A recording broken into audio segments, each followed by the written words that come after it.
เอ้ยหลงป่าเข้าในแดนสนธยาน่ารักใจเหมือนวิมานเพศไทยทั้งแนวโคตรเขินทั้งเงินสลายยั่วใจอยากให้ปีนถึงเฝ้าดำเดิ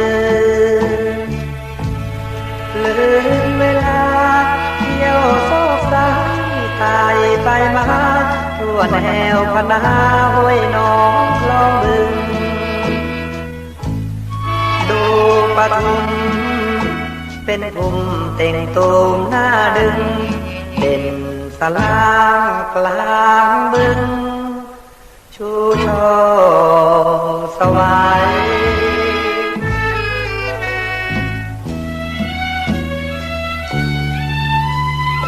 ดอกเอ๋ยเจ้าดอกปทุมมาอยากปนต้องละอองทากลีบเจ้าก็บานทันทีเอ้ย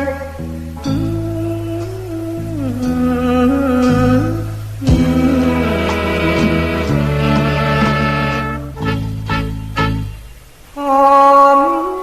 ยวนชวนชื่นกลิ่นอะไรหอมระรื่นชื่นหูใจลองพิรมชมไพรเลาะทานเลียบเนินเลิดเลินตื่นใจเหมือนดังถูกใครเป่ามนต์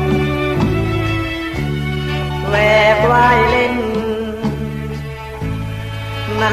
ทาราราสยอยระยะ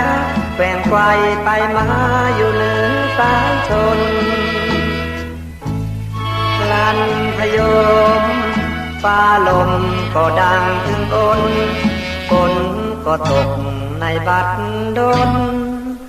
ดูหน้าอัศจรรย์